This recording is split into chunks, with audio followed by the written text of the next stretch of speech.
Hey man, I'm Kevin Smith, and today I want to tell you all about The Expanse. Now, it's a sci-fi show that's written by some of the smartest people out there, man, so it makes sense that they hired a very not smart person to come in and recap it for you in layman's terms. Now, this show is emotional. It's full of action. Alex, go around the asteroid. Run him, now! And super scientifically accurate. So when I was asked to recap the first 3 seasons, I said I'm only gonna do it if I can get with the same high caliber effects that they use on the show. You guys are gonna make me look like I'm in the show, right? You're gonna put in the effects, like I'm not just standing on a green screen for nothing, correct? Yeah, we'll have some graphics. Some. All right, just replace the green. I don't wanna look like an asshole here. So anyway, using the same effects that they use on the show, this is gonna allow me to conjure hyper-realistic models, look at that, of planets, asteroids, and even zero-G. Ah, bring on the Jews! So strap in, spoilers, just putting that out there. All right, man, you got 3 factions. You got Earth, Mars, and the Belters. Now, first let's talk about Earth.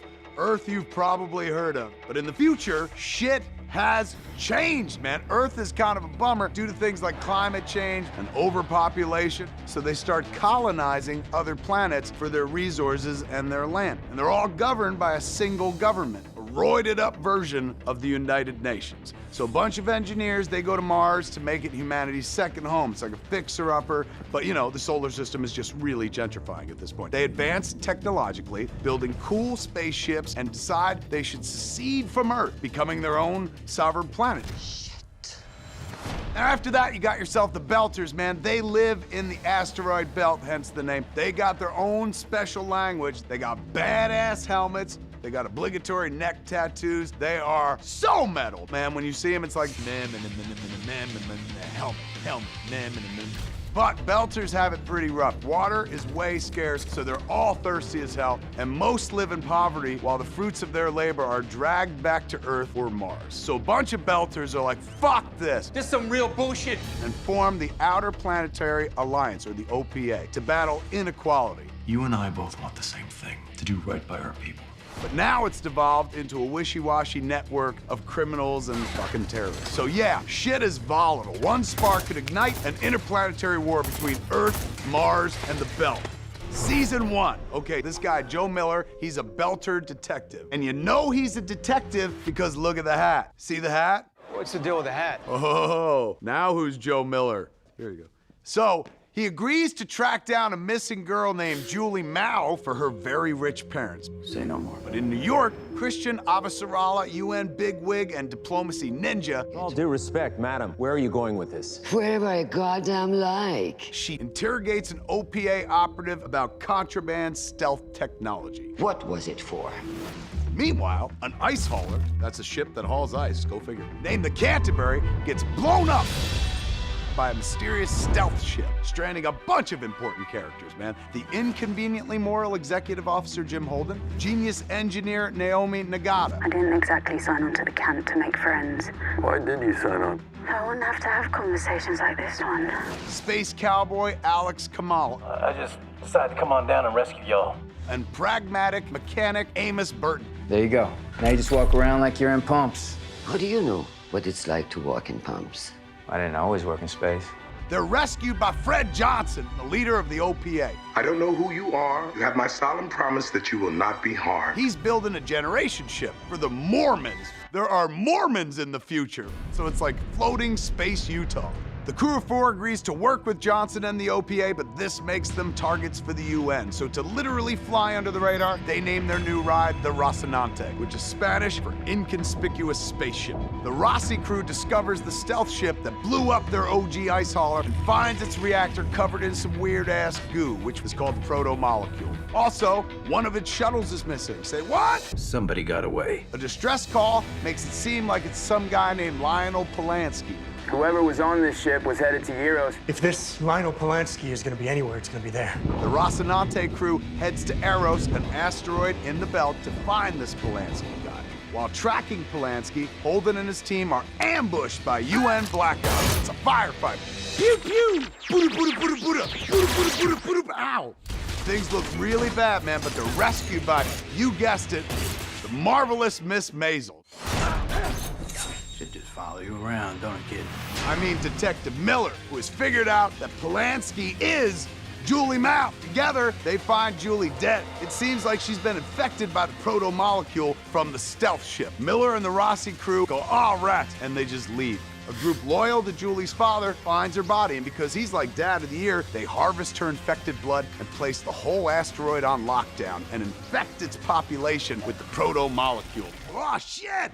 Back on Earth, Avasarala works her diplomatic magic to figure out what the hell is going on, man. Season 1 ends with Mao and company turning Eros into the most infected thing ever, man, and the crew barely escapes with their lives. Holy shit, that's intense, man. I need a minute. Can I get a coffee? In 0G? Huh? Cover me! Okay, now in Season 2, the Cold War heats up despite Avasarala's best efforts. The Rossi crew, the good guys, decide someone should do something about proto-molecule-infected Eros. Space honor demands it. Doing nothing is just as bad as doing the wrong thing. But how do you neutralize an entire infected asteroid, man? Why, you'd need to plant demolition charges to implode the asteroid, then push it into the sun with some kind of massive ship the size of, I don't know, Space Utah. But when Miller goes down to place the charges, one gets damaged, man. Get to cover immediately. Goofing the whole dang plan. Miller nobly decides to make a hero's sacrifice and stay on Eros to ensure the charges go off as planned. He bravely watches as Space Utah approaches and then glides right by. What the hell just happened? Except Holden and the crew confirm that Eros somehow maneuvered to avoid the impact. The fuck? And now infected-ass Eros is on a collision course with what? You guessed it. With Earth. So, they shoot missiles at it, man, but it goes stealth. Yes, an asteroid infected with space goo has made itself stealth.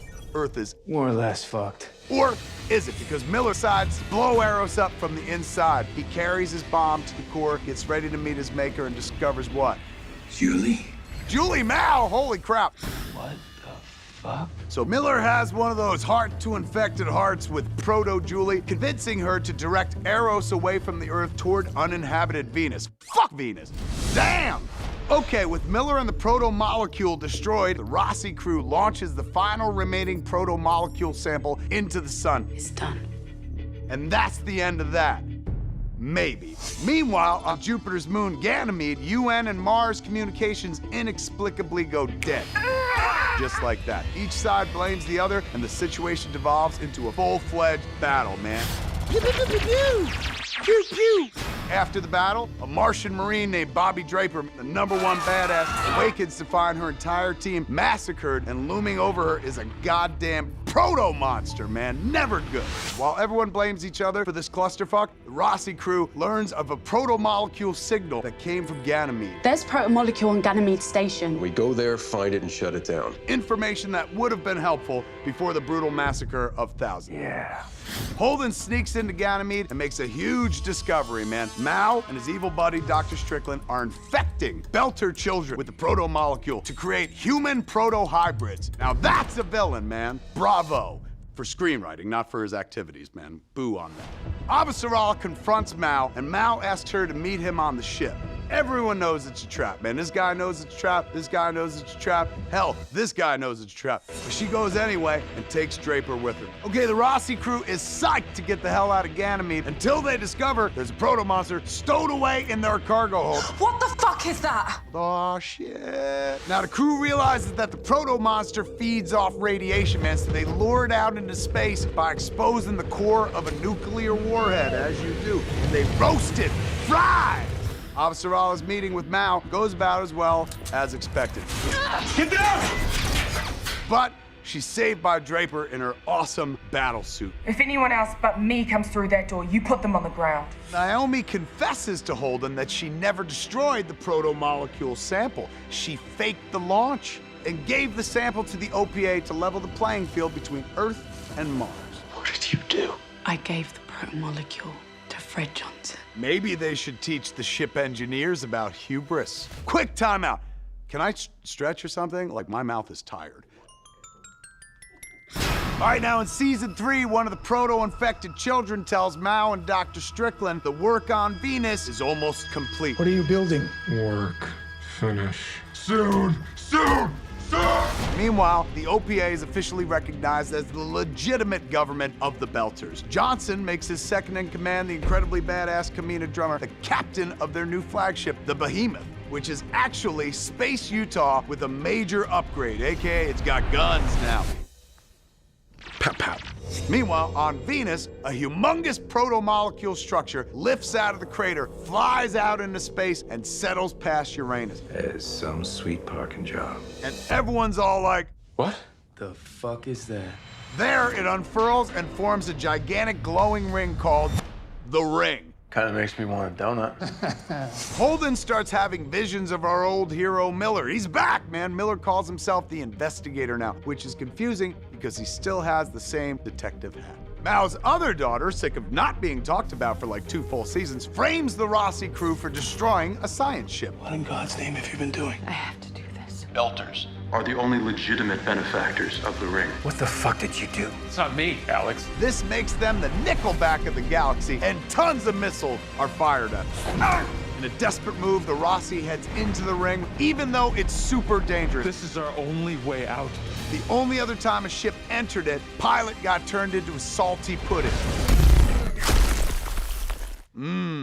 But Investigator Miller tells Holden they'll be fine, man, if they aren't going too fast. Time warps as they approach the ring, bringing the missile behind them to a near standstill as they enter. So now everybody heads into the ring. Mars, Earth, and the OPA, because the only force stronger than gravity is FOMO, man. There's only so much booze and fucking you can buy. Holden heads to the station at the center of the ring to investigate what the hell is going on, man. He gets fired on by Martian Black Ops team, which the station registers as a threat. And as a safety measure, the ring slows everybody down even further. Classic space ring. Now that's great for Holden, but bad for a bunch of people on the ships not wearing their seatbelts, including Drummer, who gets pinned under a piece of equipment for their first officer. She takes the bulk of the weight so someone can command the ship. That someone is Ashford, which sucks for reasons we're gonna learn about in a second.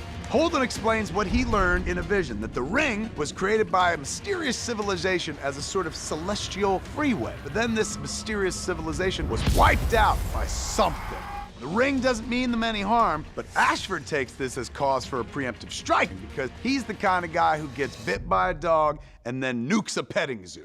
Anyway, it looks like the station is about to wipe out the whole solar system. And the station will kill everyone and everything on both sides of the ring. Ashford thinks they just haven't blown it up good enough yet. He fires off a laser, but it misses. And right before the station kills everybody in the system, Mao's other daughter swoops in and saves the day, powering down Ashford's ship and winning for Team Let's Not Piss Off This Giant Ring thing. The station decides humans aren't a threat to it at all, because yeah, we're mostly a threat to ourselves. Guess it worked.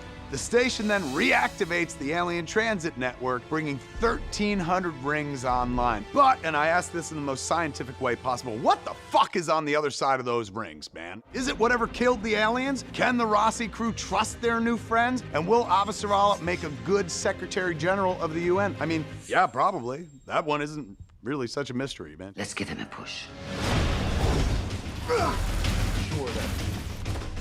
What did you do? Oh boy, there it is. That's barely scratching the surface of the first 3 seasons of The Expanse. So now you're ready to jump into season 4, which drops on Amazon Prime Video on Friday, December 13th, man, which, not gonna lie, the date doesn't sound great for the Rossi crew, but check out this scene, which has a real surprise. You'll see what I'm saying.